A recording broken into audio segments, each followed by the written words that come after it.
moko nde akoyebisa biso eloko nini nzambe azali kobenga mwasi. Il y a une très grande différence entre la pensée de Dieu, entre la sagesse de Dieu, entre la parole de Dieu. C'est-à-dire quand Dieu parle de la femme, il parle de la femme dans sa pensée à lui.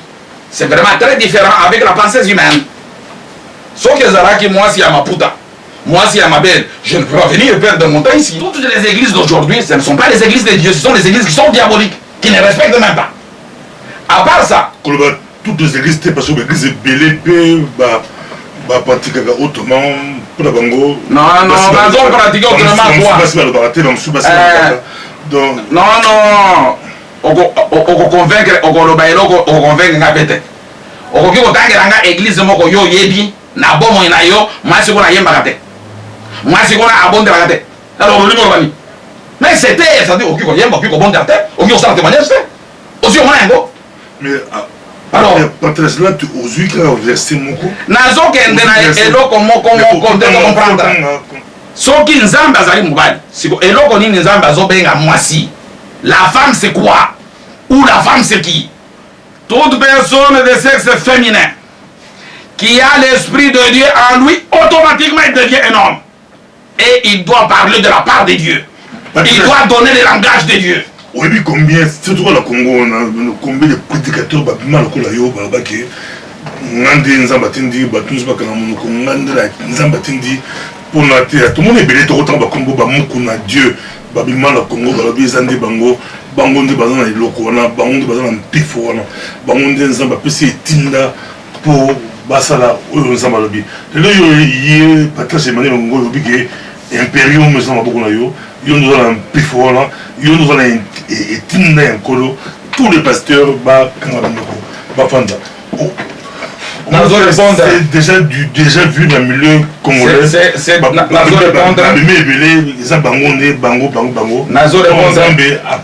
et donc grâce à qui il veut et donc Ozoloba qui est témoin.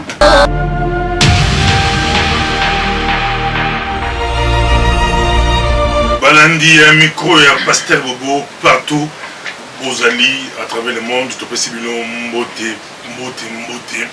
Tu vas toujours na bana ya Amérique, bana ya Canada, tu quittes, tu quittes Australie, tu quittes Océanie partout, tu quittes Angleterre, bana ya Paris, bana ya Lyon, bana ya Belgique, bana ya Congo Mobimba, partout, et Zalana, Côte d'Ivoire de plus en plus, vous nous suivez, tous les luna patriarche Emmanuel Ngoyi, à ce moment présenté pour Boyebi Penza. Puis vous avez belé Bozali Kolanda, patriarche Emmanuel Ngoyi. Mbote patriarche. Mbote Moussa Nazam. Bazali Kolanda yo, Mokili Mobima. Okolo bani tomonyo de lo patriarche azana ikulusu. Okolo bani Bazali Kolanda yo, Mokili Mobima. Bon, bato bazali Kolanda biso, Mokili Mobimba. Obayebi ke soki toye. Tolobakaka de la part ensemble. Souci na biso ezali bato basala mokeseni entre makanisi ya Nzambe na makanisi ya bato wana nde souci na biso. Patriarche yo tous spirituel, dîme spirituel, offrande spirituelle, mais le tout monde est colos. Motuna mo pe babali ko motuna trois patriarche. Est-ce que écolos na yo za ya molimo tous les solo croisette bon na yebi pona nino tone kaka colos il fallait otona na chemise pona na lati. Peut-être na makanisi na yo kanisi ndenge natali spirituel elamba na kolata te société na kolata te non wana eloko na lati ezali parmi bateni pastoral croisette ezali toujours parmi bateni pastoral. Donc ce n'est pas à dire que ceux qui tu parles de la part de Dieu okolata elamba te okolata teni pastoral te ndeko mo ya bosela azali motei monene ya tulenga tsinga tuna yo. Est-ce que patriarche Emmanuel Ngoyi andimaka résurrection à Christ? Les amis madame la técolos. Il andimaka résurrection à Christ. Bon, problème d'abord na okiko répondre ndenge wana te. Puisqu'il faut d'abord toyeba eloko nini mutu azali kotuna Christ elingi kolani. C'est ça le grand problème. Pona nini na lobi ndenge wana. Puisque selon bato nyonso résurrection de Jésus, Christ. Nde nazo répondre. Nde tina na lingi na répondre. Oui, Yeshua Mashiach. Nazo kende na question. Nazo kende na question batuni yo. Christ, résurrection ya Christ. Puisque selon boyebi ya batu, balobi Christ ezali mopakolami mafuta. Or soki tokei na Bible, batu bapakolamaki mafuta, ezalaki ba prophète, ezalaki ba roi, mais babengaki bango ba Christ te. Ah, c'est la raison pour laquelle tant que nous avons dit que lycée quoi, il y a Christ, il faut d'abord comprendre yé et l'okoni nazari koloba Christ. Mais ce que je reconnais, oui, Christ n'est pas ça là qui est eloko et la qui si pouvoir na yé. C'est cette résurrection là. Mais à la prochaine, normalement tokokota na mozindo to mais on comprendre Christ et lingi kolobalini puisqu'il y a une très grande différence entre Jésus et le Christ. C'est ça le problème. Balandio président tozana patriarche Emmanuel Ngoyi tozana ilelo toko solo la penza namoni sujet kumbeli biso lelo po yotambola ba sujet ya kitoko okumbeli biso sujet lobi biso nyonso na bato bali kolanda biso mokili momba lobi la femme est concept de la Bible mal interprété par les serviteurs de Dieu. Ils appellent moko à sujet na mokili et tchaka mobolo place ya mwasi na rat église rôle ya mwasi na rat église mwasi na rat église tout le monde na mokili lelo basi ba komi ba ministre basi ba ba chef d'entreprise mokili et ko senga parité surtout na ba pays développés autrefois d'Inde ba Belgique ou ba France ba Angleterre ba pays à Occident basi ba statistique entre 25 et 34 ans la majorité na musala eza basi nde bali ko occuper basi bali ko diriger les écoles partout basi bazu ba place penza mais place moko penza eza vraiment pasi eza nakata ngomba eza bitumba penza mais ba partisan ya mwasi ya place so ki na place de bon que basi baza mo musika yo ko bani patriarche thème na yo mais ko expliquer biso bali ko londa thème na biso ya lelo ezali la femme, un concept de la Bible mal interprété par les serviteurs de Dieu. Nakanisi tango tokobanda kotambola nde tokomeka comprendre eloko nini nzambe azali koloba mwasi. Bon, nakanisi na mokili na nzoto. Non, mwasi pesa molimo lelo ya makambo. Problème ezali boye. Nzambe alingaki a faciliter compréhension ya bato. Na ndete na komona na Bible tozali na ba symbole, tozali na makambo oyo ezali pembeni ya mutu po et faciliter compréhension ya liloba na Nzambe. Mais à notre grande surprise, le langage utilisé par Dieu, les symboles utilisés par Dieu pour nous faciliter la compréhension de sa parole, c'est ce qui est en train d'égarer la personne. Même le sujet d'aujourd'hui, quand on parle de la femme, pourquoi Dieu a utilisé la femme? Parce que la femme, dans nos sociétés, dans nos coutumes et dans nos traditions, elle n'est pas considérée. Maintenant, pour Dieu, il voulait maintenant employer le mot femme pour pouvoir nous aider, nous faciliter la compréhension. Mais à notre très grande surprise, le mot femme nous égare davantage. Mais ça m'a été comme moi aussi, avant que tu vas société, et ça, quand ça dit Adam, et aussi la maman aussi. l'origine. Olobi, et l'oreille bien, d'être un azoro baboye. Langage et la Bible. Nazoro baka pour la cité. Nazoro ba Bible mobimba, langage et la Bible. Tokomona langage oyo nzambe a utilisé na ba symbole bamo oyo nzambe a utilisé ezali bamo pour pouvoir nous faciliter la compréhension. Vous comprenez? Mais c'est koyo tant mutu azali kotanga Bible amoni ndenge nzambe alobi ndakisa pona mwasi ndenge nzambe alobi pona mai siko mutu abungi a partir ya eloko wana nde eloko tozana yo tozonga manda kata ngomba na pesi bakatu obi mokili sala ouverture makasi na basi surtout na mboka autofandi la Occident par la France tout le monde va tout ça le gouvernement en France ba petit peu la parité basi na bali mais question bali ko tuna patriarche Emmanuel tozana yo awo est-ce que moi si à côté ya à télé dimanche à côté na ngomba est-ce que moi si à okamba lingomba vous avez ma question oyo et c'est pose ça toujours est-ce que moi si à côté otuni ngai moto na malamu nande tena sije na biso tango toko développer sije na biso ndo toko meka comprendre eloko ni nzamba solo na maloba na yo olobi makambo mi baleke seni tolobi na société na biso bato oui l'émancipation de la femme dans la société là c'est normal oui. Mais Dans la Bible, l'émancipation de la femme n'existe pas. Dans la Bible, la femme ne sera jamais émancipée. La femme que Dieu nous parle dans sa parole. Mais dans nos sociétés, dans nos coutumes et dans nos traditions, effectivement, il y a cette évolution-là, ce changement-là. C'est la raison pour laquelle... Féministe, on peut se dire, base la Bible, à toi la philosophie, psychologie, toi la Bible. C'est-à-dire maintenant, aujourd'hui, on parlera de la femme que Dieu parle dans son langage. Pourquoi? Ce qui totangi na mukanda moko na katikati ya Bible ndeto komela comprendre. Eza na mikanda mibale to misato emekana na faciliter biso compréhension à sujet tozali kolo. Ndete na moni Yesu azali kolo. Tango nazali kolobela bino makambo ya nzoto bozo comprendre te. Siko tango na koloba makambo ya lola o comprendre te ngeni. À savoir souci, il fallait d'abord à partir de biloko oyo façon bato ba yebeli na mokili. Tango comprendre biloko wana. Tango tuziko meka ko expliquer biloko wana na penser ensemble, wana mutakoza na facilité. Le grand problème c'est quoi? Soki na meki kotanga na Néhémie chapitre 8 verset 8. Mukandero biboy. Il lisait distinctement dans le livre de la loi de Dieu. Ils en donnaient le sens pour faire comprendre ce qu'ils lisaient. C'est-à-dire, ceux qui ont tangi Bible, et sengeli eloko yo tangi, ont expliqué yango, ont fait ça sans yango. C'est la raison pour laquelle si j'ai nabiso alelo, tant nous en azoro ba pona mwasi, pona yenzambe, mwasi ndenani, mwasi ndenini. Na ndeto ko comprendre, na conclusion to koyeba est-ce que mwasi akoki koteya, mwasi akoki koteya te. Et loko ni nzamba zali kobenga mwasi nde problème ezali ya mutu na kanisi tokozwa mikanda ya ndeko na biso ya apôtre Paul ndenga alobaki mpona mwasi tango tokotanga mikanda mibale wana nde tokomona avertissement oyo apôtre Pierre apesi biso mpona mikanda ya ndeko na biso Paul.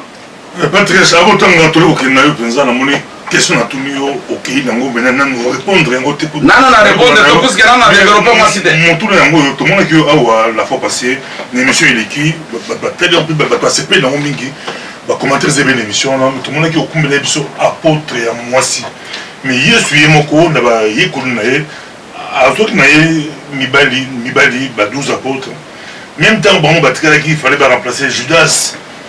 On peut quelqu'un mobile l'Éternel ne considère pas. L'Éternel ne considère pas ce que l'homme considère. L'homme regarde à ce qui frappe les yeux, mais l'Éternel le regarde au cœur. Malheureusement, Yosamut. C'est la raison pour laquelle au Kanisa qui m'a attendu la Bible à Zaraki moi non. Moi c'est qui la Bible et puis il y a la Bible comme moi cité. C'est ça le problème. Oh, ndeko nangai fongola miso. Bazali ko na apôtre anga toni na yo to keneba to solola bal ko na so diaspora mobimba to mona ki ubengi maman Georgette au bezamo cité. Mozatangi Bible ya limo cité bali ko landa biso diaspora mobimba. Maman olangi tomoni maman olanga telemi azali mwasi azali ko kamba ngomba munene sifemi sena kata mokili tomoni maman musa be mikolo ba bengi maman 100 jours na Congo kaka azali ko saba miracle ali ko tonsa ba stade azali mwasi tomoni mwasi mususu abima na Congo kala ba maman tumba bazalaka babasi mais yo bi oyo Georgette aza na lingina répondre on revient très bien ba maman nyonso wana otangi maloba ba enseignement ezobima na mbebo na bango na ba prêtre na ba pasteur na ba prophète c'est la même chose c'est-à-dire quoi elingi koloba ke batu nyonso wana otangi et tous les serviteurs de Dieu d'aujourd'hui tous sont des femmes et ils ne peuvent pas parler c'est la bato to biloni bato bizande maye na ngani sia bato yango na ba bebisi mukili mobim pour la kindoki na ba enseignement na bango diabolique. Mais tangu tokokota na mozindo nde nzambe akolakisa biso eloko nini nzambe azali kobenga mwasi na miso nzambe ezali nini. Maman Georgette aza mobali bate. Je te dis clairement au sein du collège okokuta le personne de sexe féminin qui prêche la parole de Dieu, qui parle de la parole de Dieu, qui sont deux pasteurs, des évangélistes, deux prophètes, des docteurs, qui parlent de la parole de Dieu. D'être dans le lobby qu'on a appris, c'était Tokokota dans la Bible. Oui, à travers Bible. Oui, à travers Bible, nde Tokokota siko malembe nakati na liloba nzambe, nakati na sagesse ya nzambe, nzambe yemoko. Nde akoyebisa biso eloko nini nzambe azali kobenga mwasi. Il y a une très grande différence entre la pensée de Dieu, entre la sagesse de Dieu, entre la parole de Dieu. C'est-à-dire quand Dieu parle de la femme, il parle de la femme dans sa pensée à lui. C'est vraiment très différent avec la pensée humaine. Sauf que Zaraki, moi, si à ma puta, moi, si à ma belle, je ne peux pas venir perdre mon temps ici. Ah, c'est-à-dire, on verra la femme que Dieu parle. C'est la raison pour laquelle on est là. Tu peux expliquer que yo na nyoso na molimo mais yo bengi mibale bali côté ya libasi lokola ba mama olangi bali basi ba atako na Congo bato nyonso tangi wana eza ba Jezabel yango wana ba détruire peuple ya Nzambe yango wana société ezali ya kokufa soki lelo ba église ezali pillée c'est puisque le serviteur le prédicateur se sont rebellés. Ils n'ont pas voulu obéir à la parole de Dieu. Ils doivent se taire. Obengi maman langi Jezabel, obengi Jezabel par rapport à quoi? Mais vous expliquez pour tout à CFMC, Bélé va faire dire. Nazali Koloba très bien. Pour expliquer par rapport à quoi? Jezabel pour Nanini. Jezabel pour Nanini. Nalobi bate nyonso. Malgré sexe ya bango. Oyo nyonso azali kote ya liloba na Nzambe. Makambo mususu alobi na molimo, makambo mususu alobi na nzoto, par exemple baptême. Ati batu na mai, Sainte Seine ou l'Eucharistie. Batu bali e mapa, koloba minoko ya sika, minoko ya bambo ya bandoki, batu nyonso na bazali ba Jezabel. Tout le monde, sans exception, malgré sexe maye. Nde batu na zolo bawan.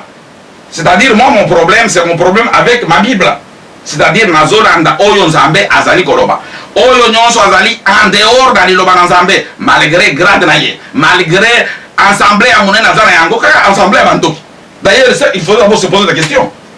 Yes, Jésus qui était le fils de Dieu asisaki na bato boni ndeko bonga bengi miko pasteur wabi nazolanda patriarche Emmanuel tosepeli mais moi libaku elipo bagomo ilekibeli babi je mette bagomo ndoki nini instructions ozaba bagomo est-ce que bato bakola ndo facilement bagomo na ozu yango wapi bagromo ozobeta bagomo monene bagromo na bandi maître na ngai c'est lui qui m'a instruit c'est lui qui m'a enseigné c'est ce qu'il faisait pour nani na lingena répondre oyo kanga ndeko na ngai madame soki otali na ba église nyonso na ba synagogue nyonso tango bato babenganaka milimo mabe basekaka bazalaka poli. Oh s'il vous plaît molimo mabe sors au nom de Jésus sors. Non. Alors moi je suis en train de te parler de mal. Alors je ne peux pas être content. Et le gros mot je les mets à sa place. Et ce que j'ai dit c'est ça la vérité. Le maître c'est lui qui m'a enseigné. Il les appelait race de vipères. Banayanoka. Alors alors c'est ça bana Nzambe bazala tranquille bakolanda lo bana Nzambe ils vont se retrouver que effectivement obi concept mal interprété comment c'est il fallait interpréter concept femme dans la Bible tous en ayo awa to peut moi tant que oloba na offrande ba comprendre que moi ndambo ba comprendre que moi ndambo pour ba tout ça que moi tant non effectivement mais quand expliquer bari kolanda yo effectivement même en offrande c'est qui m'étonne na loba ki offrande des alim bongote mais wana réaction ma bezate mais tant on a lobby 10 maisons bongote wana na 10 maisons ba ko ça non des deux bon il n'y a pas de problème to lobela no problème ya basi ndeto ko mona na badimba biloko nyonso wana ndenge nini bandoki ya basi wana baloki église mobimba Nzambe 1 Corinthiens chapitre 14 verset 34 à 35. 1 Corinthiens chapitre 14 verset 34 à 35, le verset nous dit ceci. que les femmes se taisent dans les assemblées, car il ne leur est pas permis de parler, mais qu'elles soient soumises selon que le dit aussi la loi. Si elles veulent s'instruire sur quelque chose, qu'elles interrogent leur mari à la maison, car il est malséant à une femme de parler dans l'église. Nde nalingaki tomekana na comprendre eloko nini nzambe azali koloba. Nde nalingi na to comprendre ba terme oyo, puisque balobi que les femmes se taisent, rester sans parole, s'abstenir de s'exprimer, cesser de parler, ou de crier, ou de pleurer, ne plus se faire entendre, rester bouche cousue. Nde butuna bazoto. Soki ya solo, bato bazali kote ya bato lelo, bazali ko se prétendre batinda mina sambe. Puisque la Bible le dit très bien. Que les femmes se taisent, c'est-à-dire na église, moi c'est à qui korobate, ko bondelate, ko yembate, ko tanga Bible te. Voilà tout le monde, ils ont compris. Mais dans toutes ces églises-là, moi c'est à Zotanga Bible, à Zoyemba, à Zosana témoignage. Or on dit non, c'est taire, je reprends, c'est rester sans parole. Mais il faut en compter, il y a contexte. S'abstenir de s'exprimer. Cesser de parler ou de crier ou de pleurer. Ne plus se faire entendre, rester bouche cousue. Voilà, c'est moi c'est alobate, c'est alobate. Soko zo yemba zo bate. Soko zo bonde na zo bate. Alors, c'est le balobi na kati ya contexte. Na ndeti na bon on comprendre que toutes les églises d'aujourd'hui, ce ne sont pas les églises de Dieu, ce sont les églises qui sont diaboliques, qui ne respectent même pas. À part ça, toutes les églises, parce que l'église est belle, bah pratiquer autrement pour la bango. Non, on pratique autrement quoi. Non.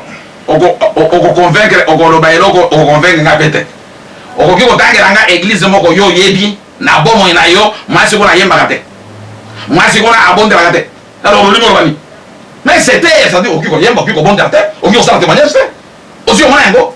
Mais alors Patrice là tu oses que verser moko. Nazo kende na eloko moko de comprendre contexte. Les cambo yo voulait dire Paul. C'est ndé eloko tozo kende.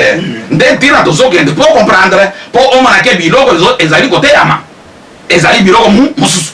Pe eloko nzambe azoloba ezali eloko mususu, c'est ça. Ah, na ndé tina. Tangu tokei na verset 35 pour comprendre le cambo. Si elles veulent s'instruire sur quelque chose, qu'elles interrogent leur mari à la maison. Car il est malséant à une femme de parler dans l'église. Là, on se pose la question. Ceux qui ne sont pas mariés vont poser la question à qui? Et il y a des femmes qui ont des maris athées. Cette personne n'a jamais lu la Bible. Cette personne ne croit même pas à Dieu. Qu'est-ce que cette personne-là peut instruire à sa femme? Aujourd'hui, on a contexte à l'époque, dans la période où on a, c'est pas... Pasteur Bobo, okoki kopesa ngai verset moko na Bible oyo balobi pona lelo na date ya lelo na jour ya lelo. Alors olingo lo bela gloni. Moi je te dis que la parole de Dieu c'est une parole vivante. La parole de Dieu ne change pas. Tango bandi ko roba époque wana époque ndeki ndoki yango wana. Puisque Bible est claire. Tango bato bazali ko pratiquer ndeti na lingaki ba comprendre eloko nini nzambe azali ko loba sur mwasi. Po na nzambe mwasi azali nani azali nini. C'est ça le grand problème. On interprète. Oh, tu as très bien dit. La Bible na kozongela po omeka na comprendre nani eloko nani eloko nini nzambe ye moko azali ko loba po na Bible. Alobi. La Bible s'explique par la Bible. C'est les locus classicus de la théologie pastorale, les centres de la prédication évangélique. Elle est notre seule autorité en matière de la foi et de conduite. C'est-à-dire, ce n'est pas pour être autant que tant qu'on est un ennemi.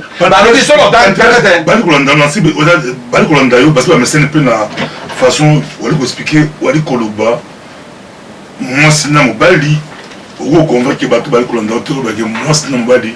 Basé donc moko moi c'est azate mobali azate moi c'est azate c'est possible. Non ngai na lobi ndenge wana c'est toi qui n'as pas encore compris les hommes du temps. Toi le kolanda. Ngai na lobi ndenge moi c'est azali te mobali azali te non. Tant yo bobengi maman Georgette Obiaza mon cité.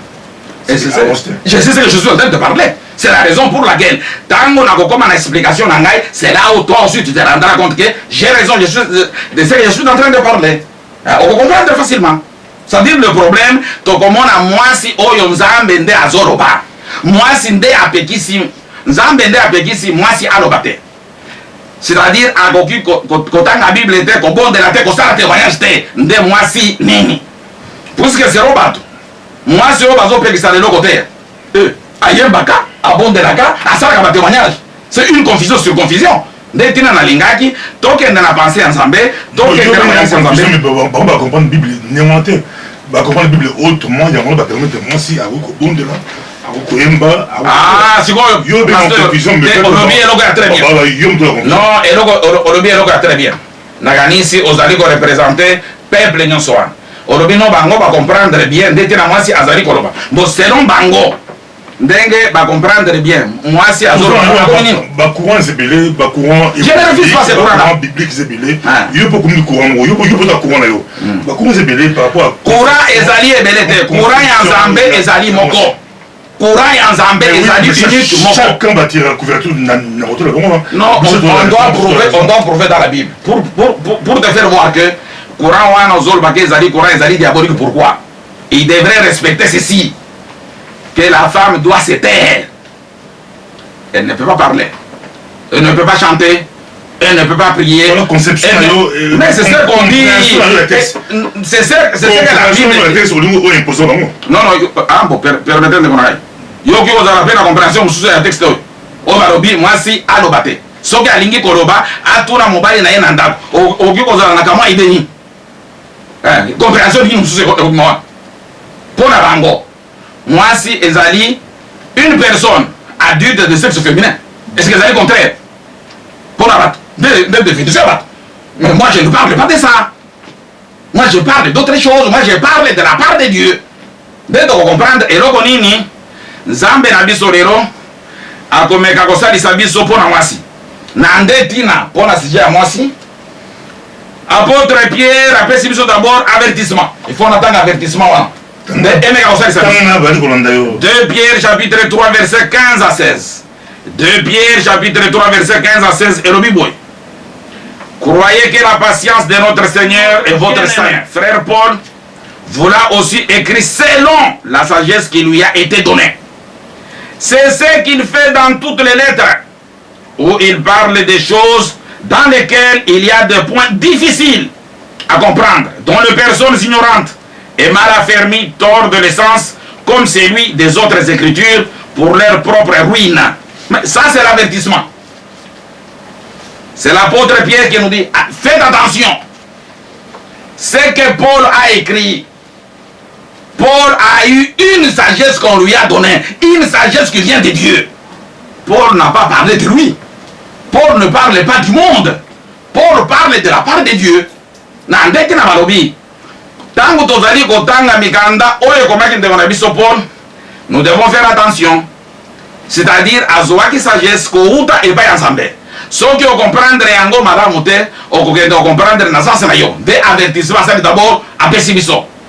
À part ça, ya kozongela mikanda wana kolimbola moko na moko to meka comprendre et loko nini nzambe azobenga mwasi. Nakopesa eza lisusu na mukanda mususu. À partir ya mukanda wana ekomeka pe kosalisa biso to comprendre au juste nzambe azoloba nini. 1 Timothée chapitre 2 verset 11 à 15. 1 Timothée chapitre 2 verset 11 à 15. Le verset nous dit ceci: que la femme écoute l'instruction en silence avec une entière soumission.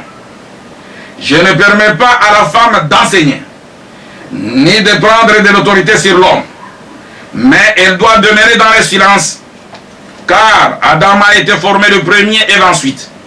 Et ce n'est pas Adam qui a été séduit, c'est la femme qui séduite s'est rendue coupable de transgression.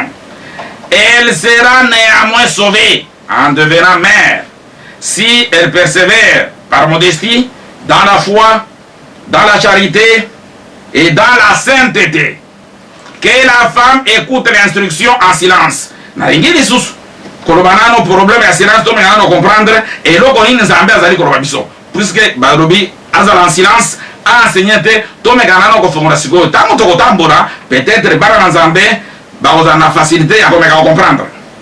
Le silence, le fait de ne pas parler, absence de parole, un moment pendant lequel on ne dit rien, absence de bruit, interruption des sons. Or, église nini ya mokili oyo si omoni mwasi alobaka te abondelaka te ayembaka te eza pete, c'est-à-dire poto monake, c'est-à-dire aussi longtemps on ne respecte même pas ce qui est écrit, on est diabolique. Enseigner, transmettre des connaissances, prêcher veut dire enseigner la parole de Dieu. Or balobi mwasi ate ate afanda kaka nye na ndete na mikanda mibale oyo tokotambola na yango malembe malembe na ngolu ya nzambe, nzambe ye moko akomeka sikoyo kosalisa biso tomeka comprendre eloko nini nzambe alingi kolobela bana na ye. Nakopesaka mwa définition mosusu. Prêcher c'est enseigner la révélation religieuse, ou prêcher c'est prononcer un serment. Or tomoni na mangomba nyonso oyo nzambe ata bao baboyi moto ya sexe féminin atelema te mais ayembaka abondelaka asalaka batémoignage, c'est-à-dire bato nyonso oyo bazala na kati ya mai. Or mpo na nzambe esengeli mwasi afandanye, c'est-à-dire aza na droit ya kobondela te, aza na droit ya kotanga bible te, aza na droit ya kosala témoignage te. Na ndetina ce n'est pas pour rien alobaki bandakara eloko ebungisi bato ezali langage ya nzambe na baterme nzambe azali kofacilite biso nde ezali kobungisa biso. Ntango azoloba problème ya mwasi directement bato bakei batali moto ya sexe contraire ya mobali. Non, Dieu ne parle pas de ça. On doit comprendre qui est femme dans la face de Dieu. Na mukanda tooti kotanga ya Timothée balobi, elle sera néanmoins sauvée en devenant mère, c'est-à-dire pour mwasi abikisama il faut kaka bota. Or lelo tozana bato baboti na kindumba tokoba directement bato wana bazana lola. Or lelo tozana bato oyo bandako botama nzambe apesi ye mabota te, c'est-à-dire moto wana directement akenda lifero. Non, ce n'est pas ça. Na nde tena toko comprendre mwasi nini wana po abikisama esengeli kaka abota. Elingi koloba nini, ezali problème nini? Puisque lelo oki komikomisa ndenge oza na bana okanisi ke yo ndenge oza na bana osi obikisami te, nzambe azoloba biloko wana te. Tokomona elingi koloba nini au juste, puisque c'est la parole de Dieu, c'est la pensée de Dieu. Na nde tina na mukanda na Esaïe chapitre 55 verset 8-9 ezoloba, car mes pensées ne sont pas vos pensées et vos voix ne sont pas mes voix, dit l'Éternel. Autant les cieux sont élevés au-dessus de la terre, autant mes voix sont élevées au-dessus de vos voix et mes pensées au-dessus de vos pensées. Le sujet d'aujourd'hui, la femme qu'on parle ici, nous voulons parler de la part de Dieu. Puisque c'est la parole de Dieu, c'est la sagesse de Dieu. Mukandaya 1 Samuel chapitre 16 verset 7 et l'Éternel dit à Samuel, ne prends point garde à son apparence et à la hauteur de sa taille, car je l'ai rejeté. L'Éternel ne considère pas ce que l'homme considère. L'homme regarde à ce qui frappe les yeux, mais l'Éternel regarde au cœur. C'est la raison pour laquelle il faudrait que Dieu lui-même nous explique. Qui est femme? La femme c'est qui? Et pourquoi on a interdit à la femme de ne plus parler? Et c'est ce qu'on doit voir. Je vais lire. Tout à fait. Il y a beaucoup de versions, beaucoup sur... Non, les lots, c'est pas oui, oui, les lots, Molimo Mosanto. Les lots, Molimo Mosanto, Sali Malamu. Effectivement. Les jeunes chrétiens à l'époque. Effectivement. Dans le Congo, Kinshasa, il y a Bassi, Bagi un peu perturbé, qui est mon cher Corneli Felo, ce qui a abouti, on a fait gloire à Kalamé, et tellement, peut-être, mais tout le temps, pour expliquer un peu, pour que tout au contraire, il faut risquer, Bandego Balanda, va un peu perturbé, tout le temps, pour tout ça. Merci. Comment l'église est ça vous interpréter? Tout à fait. La Bible, comment on a le balokaye, le lengeni, babungisaye. Mobali ndena, parce que balobi nzambe atalaka lolenge atalaka batute. Pour nzambe siko mobali ndena. Effectivement, après nzambe yemo kwa kolakisa biso nani azali mwasi. Na mukanda na Esaïe chapitre 54 verset 5 à 6. Ésaïe chapitre 54 verset 5 à 6. Le verset nous dit ceci. Ton créateur est ton époux. L'Éternel des armées est son nom. Et ton rédempteur est le Saint d'Israël. Il se nomme Dieu de toute la terre. Ah, c'est-à-dire, l'homme c'est Dieu lui-même. L'homme c'est sa parole. C'est-à-dire, bisognos, tozabas.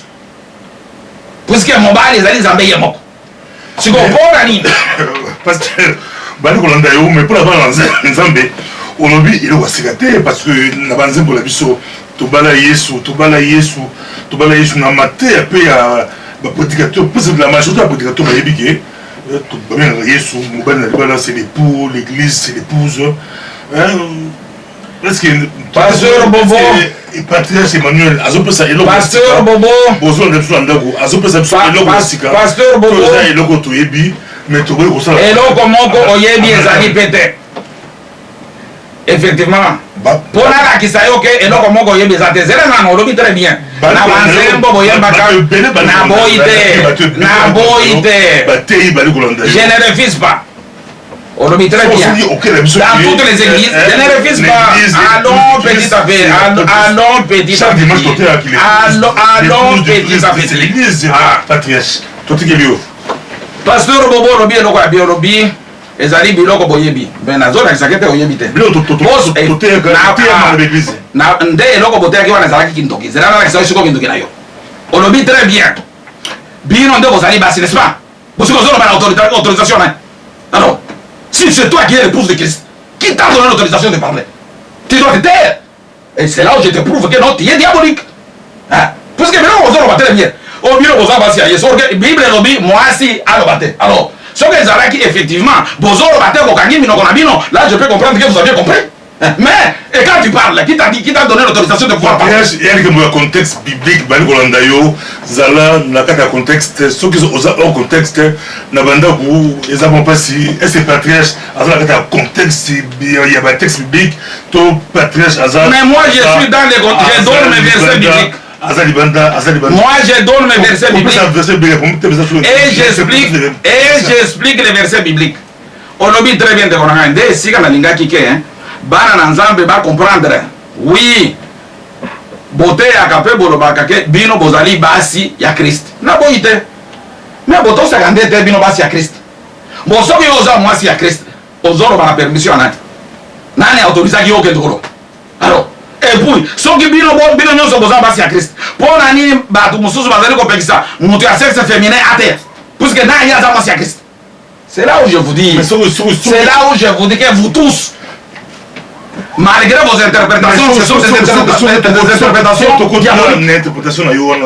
Il y a moi si soit l'ingénieur de exemple mais mobile église il y a Christ. Donc mobile Christ a autorisé moi c'est comme église. Alors. Et comment alors, ce n'est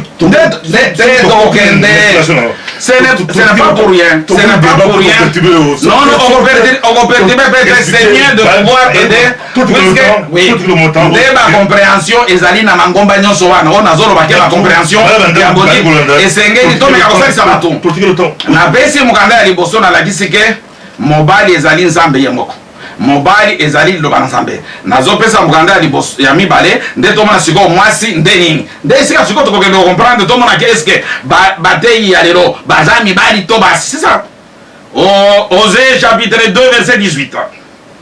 Osée chapitre 2 verset 18. En ces jours-là, dit l'Éternel, tu m'appelleras mon mari et tu ne m'appelleras plus mon maître.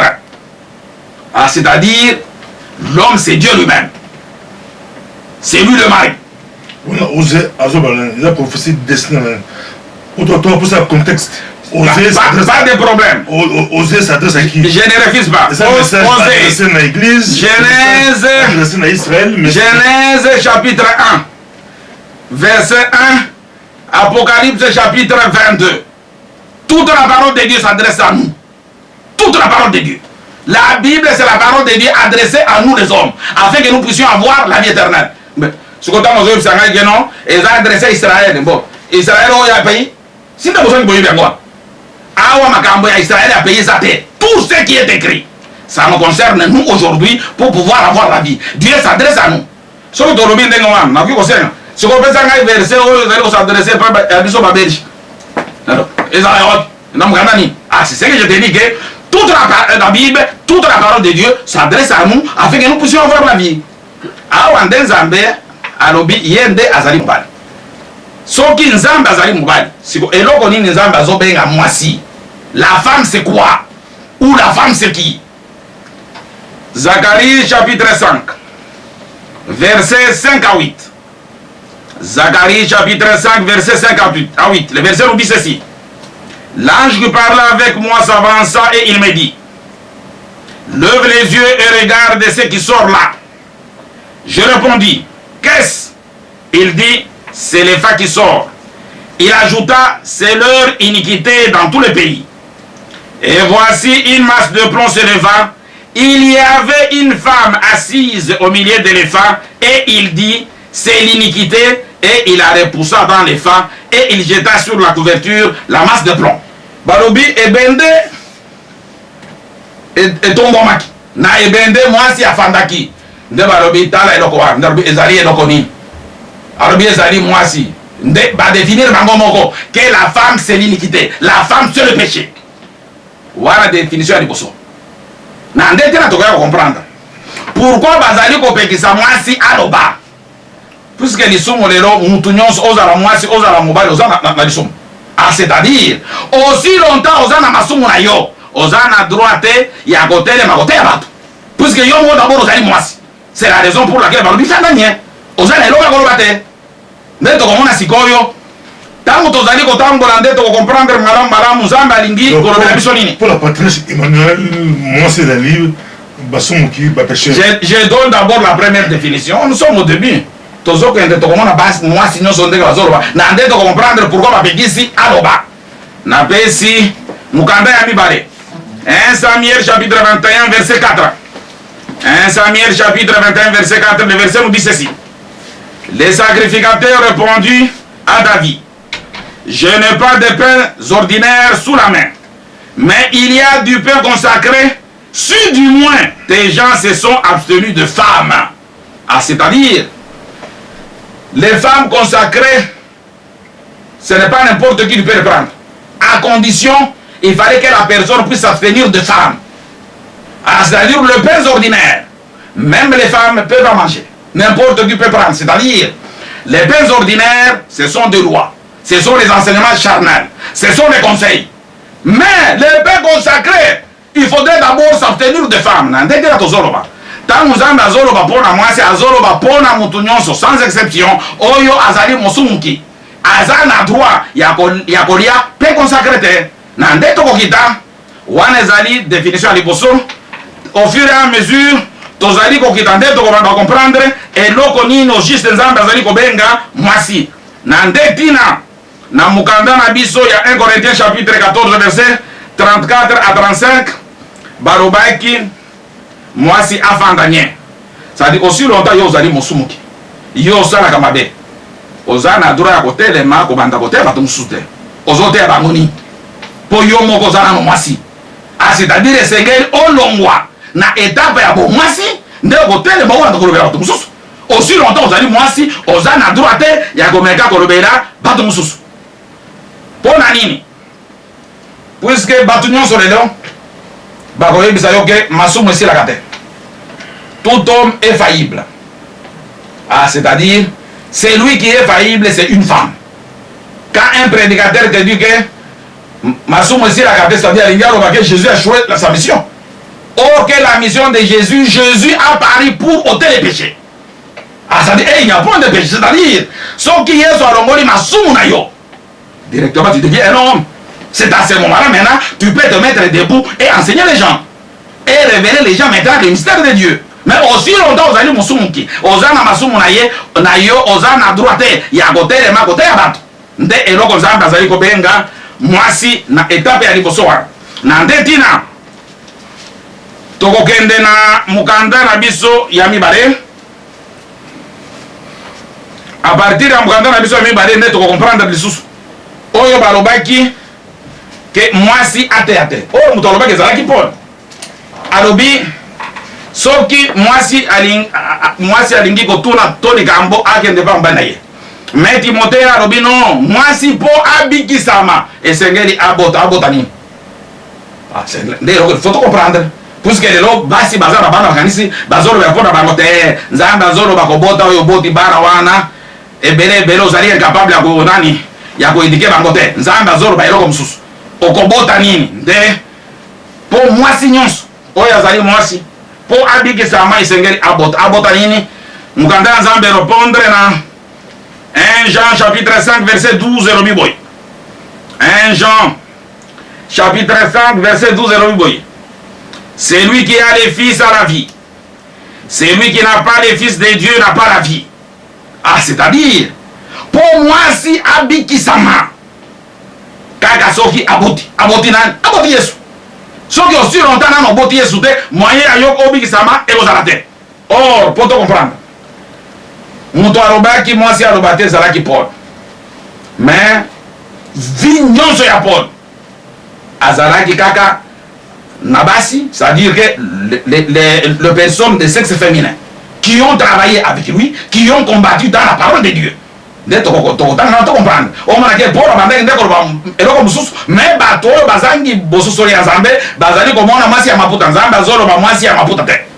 donc patriarche sont d'accord na bateau batika basi ya maputa batelema basi ya pantalon nazali d'accord te basi ya pantalon batelema nazali d'accord na bango te nazali d'accord na bango te donc oza d'accord naza d'accord na bango te pona nini baboti Yesu naza d'accord na bango te pona nini bali kolanda yo baboti Yesu te non je prouve te baboti Yesu te aboti Yesu te aboti Yesu te kobota Yesu elingi koloba boye ba Joyce Meyer le États-Unis soki moto aboti Yesu ba Joyce Meyer bali basi pas de problème soki moto aboti Yesu ba Catherine Kuhlman je vais répondre okomona ke ya aboti Yesu te soki moto aboti Yesu bamama sanjo mikolo bato nyonso wana ozali kotanga bilembo eli kosalama kotanga bango te wana ezali kindoki wana bilembo ya bandoki bilembo ya bandoki wana nano ya Yesu te nde tiro nazali d'accord te c'est-à-dire quoi mutu nyonso yoka ngai po bato ozotanga nde nalobike alataka pantalon na boyi te alataka liputa mais tout à fait po na nini naza d'accord na ye te po motu wana azali mwasi mai azomona mai ya komela ntango azoloba ke nono balie ya famille azomona famille papa na yo na mama na yo baoyo batindaki yo na poto ozwi bongo po osalisa bango te osalisa moyibu wana ya ndoki non alors il comprend les choses charnellement c'est la raison pour laquelle je ne suis pas d'accord avec eux c'est-à-dire la femme tokomona femme oyo aza na droit ya koloba azali mutu ya lodenge nini mais oyo nyonso azali kotanga biblia na nzoto makambo mosusu na nzoto makambo mosusu na molimo nde ndoki ye wana nde mwasi wana bapikisi mais na suka nde tokomeka comprendre c'est-à-dire bato oyo nyonso wana nde tina nalobi il n'y a pas de différence entre eux et les hommes tous ces gens-là ont copié seulement les théologiens un point un trait ils n'ont pas droit à pouvoir parler de la part de Dieu nde natangi mutu oyo alobaki basi baloba te c'était Paul sikoyo tokomona est-ce que basi basalaki mosala na nzambe te Philippiens chapitre 4 verset 2 à 3 Philippiens chapitre 4 verset 2 à 3 j'exhorte vous dis et j'exhorte Saint-Tiche à être de même sentiment dans les seigneurs et toi aussi fidèle collègue oui je te prie de les aider elles qui ont combattu pour l'évangile avec moi et avec Clément et mes autres compagnons d'œuvre dont les noms sont dans le livre de vie. Ici, ça prouve que Paul a salaki musala na evodi na Saint-Tiche babundaki pona eloba na Nzambe ete milimo ya bato ebikisama balona biso pesa biso place mwasi na kati ya église na kati ya ngomba otangeli biso basi babundala Paul basunga na Paul pona yo débat on a exactement mondial. Je vous avais dit que je répondrai à cette question. Laissez-moi d'abord. C'est la réponse d'ailleurs. Mais de temps à autre, comme ça.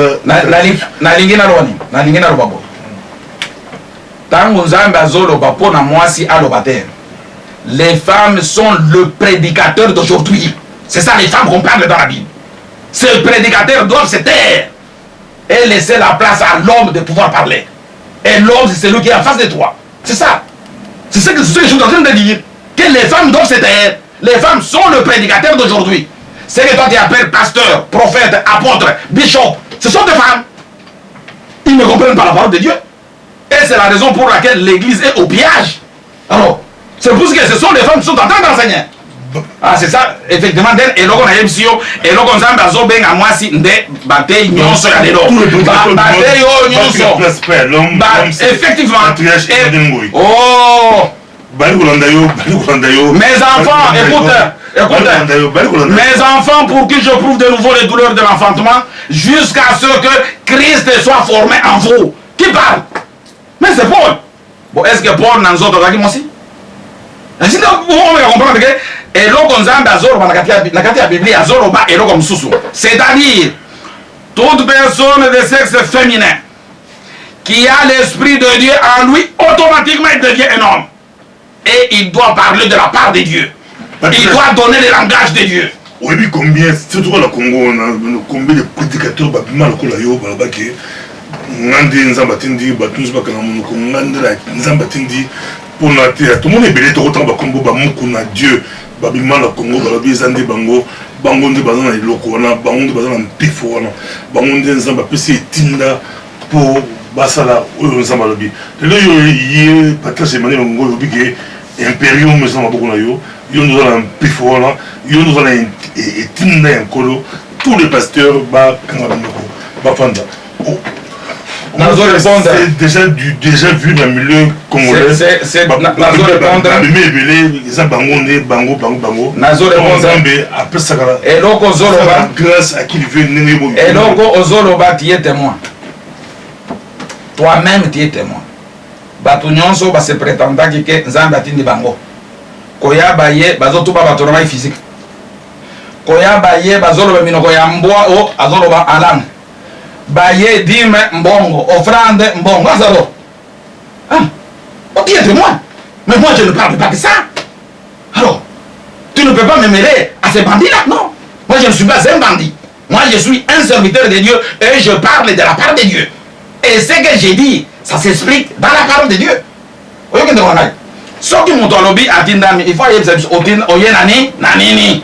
Alors, même à toi, nous sommes aux otans, nous sommes et ça la bataille au bazali renommé. Il y a sexe féminin dans le monde entier. Bazolo bagaka mai oyo zali komonana mwasi akanga mutu akamati kitambara to kusha kangina mutu na yo mona ke kindoki na nde yango wana. Il ne comprend rien. Est-ce que d'abord mwasi akanga mutu? L'enfant n'a jamais eu la tête. Et c'est la raison pour laquelle Dieu a interdit à la femme de pouvoir parler parce qu'elle n'a pas une tête. Alors, parce que la Bible nous dit clairement la tête, écoute. À partir de tout là, yo suis moi aussi à sexe féminin. Au bien que mine, pour yo boy, babin femme. Yo bien que l'église na yo, basi à sexe féminin ou non. Hein, yo bien bon là. Na église ensemble. Tango tozoloba mwasi elingi koloba mutu nyonso oyo azali musumuki. Mwasi elingi koloba mutu nyonso azali kote ya nzoto. Mwasi elingi koloba mutu oyo verse oyo alimboli na molimo verse oyo etikali na nzoto wana nde tozobenga basi na nde tina ezala na college batu wana oki kote ate puisque azali nanu mwasi me mutu nyonso oyo azali na Saint-Esprit azali na molimo na Nzambe azali su mwasi te.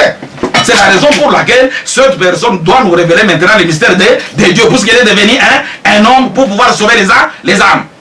Ndeko nangai nakotanga mukanda moko oyo mokili mobimba toyebi à travers d'abord mukanda wana peut-être nde esika peut-être okoki ko comprendre ata okoki ko mekape ko pesa ngai ata ka moi raison même ya muke kaka mais non so peut-être pour comprendre que effectivement penser ensemble tout à fait pour au moins que penser ensemble oui je ne refuse pas tout le monde va prédicateur très suivi partout à travers le monde. Ok nakotanga verset oyo na Genèse chapitre 2 verset 24 à 25 c'est là où tu te rendras compte que effectivement ce sont des sorciers.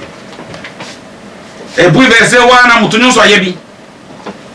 Genèse chapitre 2. Genèse chapitre 2 verset 24. C'est pourquoi l'homme quittera son père et sa mère et s'attachera à sa femme et ils deviendront une seule chair. Je reprends. C'est pourquoi l'homme quittera son père et sa mère et s'attachera à sa femme et les deux deviendront une seule chair. Banana ensemble. Tome kata kozwa moi sérieux atan yamuke. Mais au comment na mariage wana mosale na nzamba atelemisi ndeko na biso ya mwasi ndeko na biso ya mobali alingi a bénir bango atani verset oyo. L'homme quittera son père et sa mère et s'attachera à sa femme, les deux deviendront une seule chair. Tu te rendras compte qu'il n'a pas une tête. Bon, mobile wana telemi azana baboti tête. Mwasi oyo atelemi azana baboti tête. Alors, qu'est-ce que Dieu est en train de dire? Or pour Dieu, la femme n'a jamais eu de parents. C'est lui qui doit quitter les parents, c'est seulement l'homme.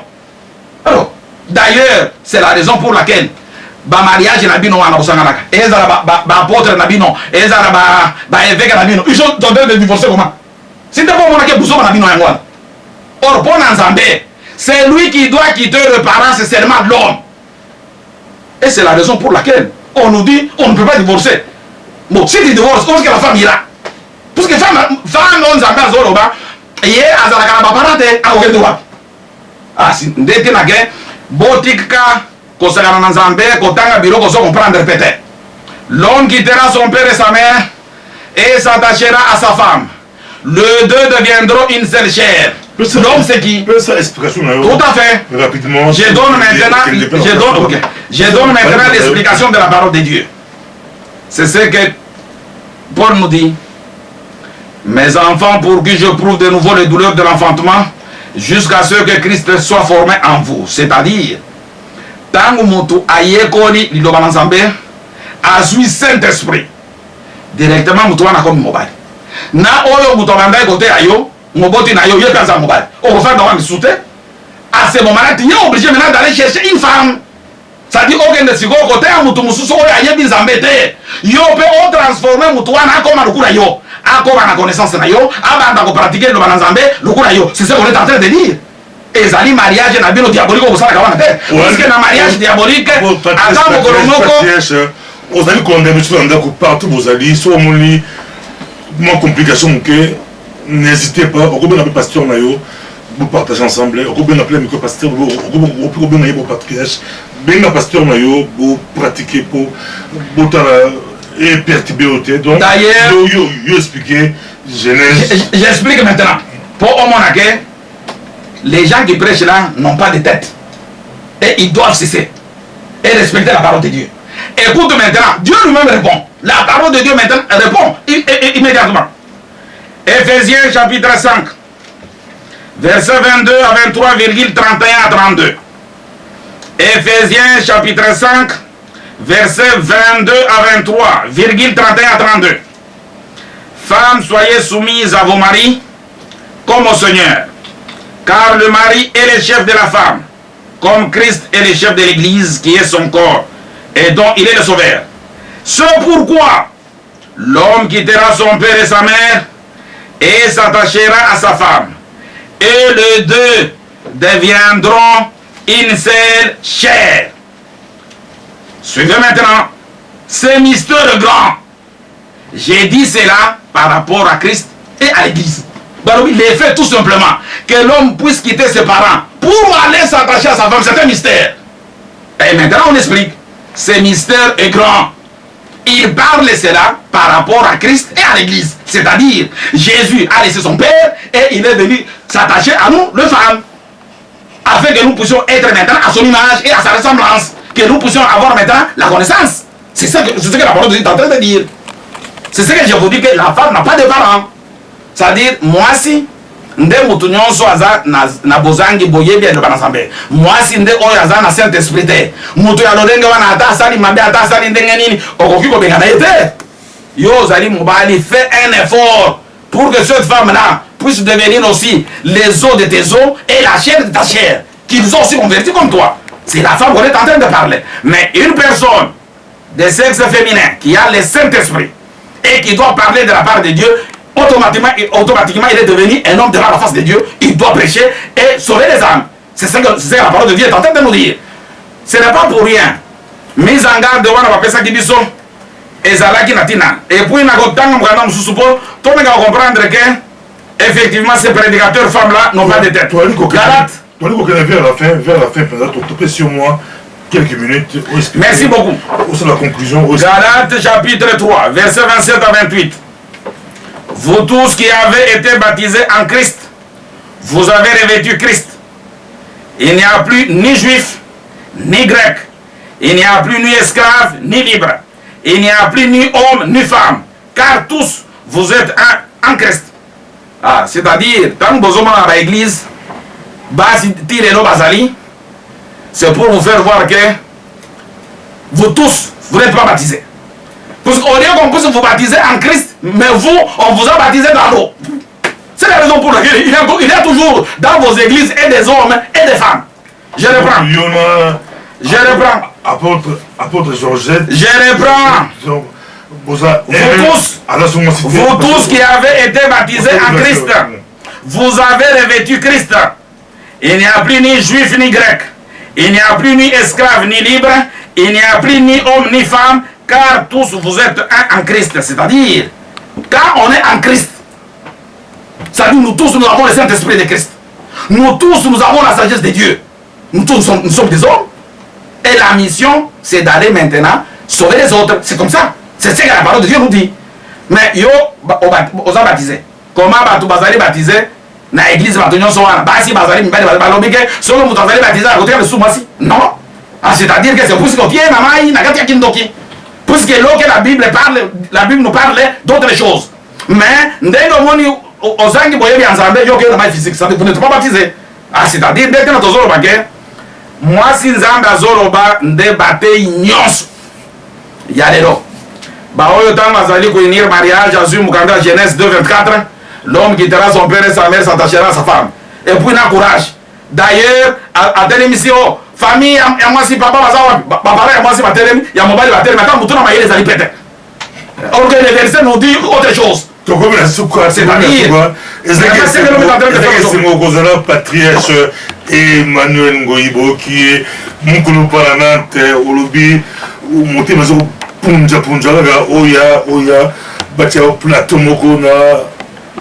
Patriarche Emmanuel Ngoyi alobi azala pomité à tous les États-Unis, à tout le Congo où il y a le plateau pour le débat, mais il y a un débat, il y a une écriture. Tout comme la soupe patriarche, on le dit, partout. Na lilobana biso ya suka na mokuse bana na Nzambe tango tozoloba pona mwasi tozoloba na makanisi ya Nzambe na pensée ya Nzambe, c'est-à-dire mwasi to basi nde batei nyonso oyo bazali koteya awa na molimo awa na nzoto baoyo nyonso bazali mbongo dime ezali mbongo batema memi bato bokei na ebale to bamosusu na courage bazaleli bino na piscine nde basi bango wana nde te na balobi bakanga minoko na bango bafanda nye.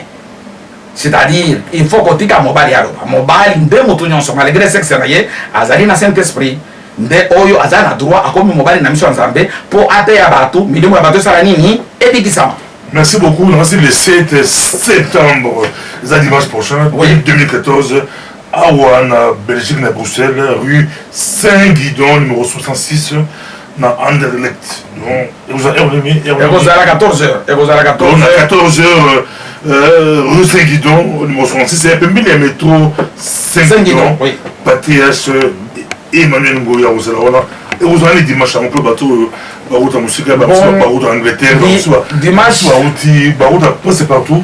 Dimanche, à Bundesliga, à Paris, vous en allez, comme la gare du Midi, du métro. C'est-à-dire, ceux qui montent à quitter la gare du Midi, à Kokiko Zouambala Moko, tram 81, Oyo Ezali Kokende Marius Renard. Tram 81, ezokende Marius Renard, okokita directement à Saint-Guidon. Baoyo bakoya nanzela ya batrin, c'est mieux. Bokiti nagar central. Nagar central okiti nase okozua métro 5 Erasme. Tango zui métro 5 Erasme directement au Kokita na 5 guidon.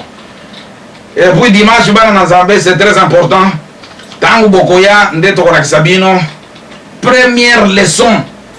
Oyo Yesu a pesaki ezalaki ndengeni. Première leçon maye ezalaki ndengeni. Puisque tozolo bana bien OK. Jésus avait cette grade-là d'un docteur. C'est-à-dire il avait un plan du cours. Et dans ce plan du cours, les 7, on verra le premier enseignement que Jésus avait enseigné à ses disciples. À toi, ceux qui ont besoin du Japon, besoin partout, à Tokyo, à Gabon, partout, vous avez mis au peu matou la diaspora et cause la wana micro pasteur bobo mais bah dans ce babaki balandio yo boino ba offrande au boy badim balenge baya sambon mais au ebisi bango dans les alaga collecte les alaga na ba au monde les alaga yo boy mi badiola mais bilo mi sato les alaga balbi ils a posé n'importe mais ba koya quand même kotala donc aux en yo le 7 dimanche. Non, pasteur Bobo, même la fois passée, on insista qui na verset moko ya mutuya.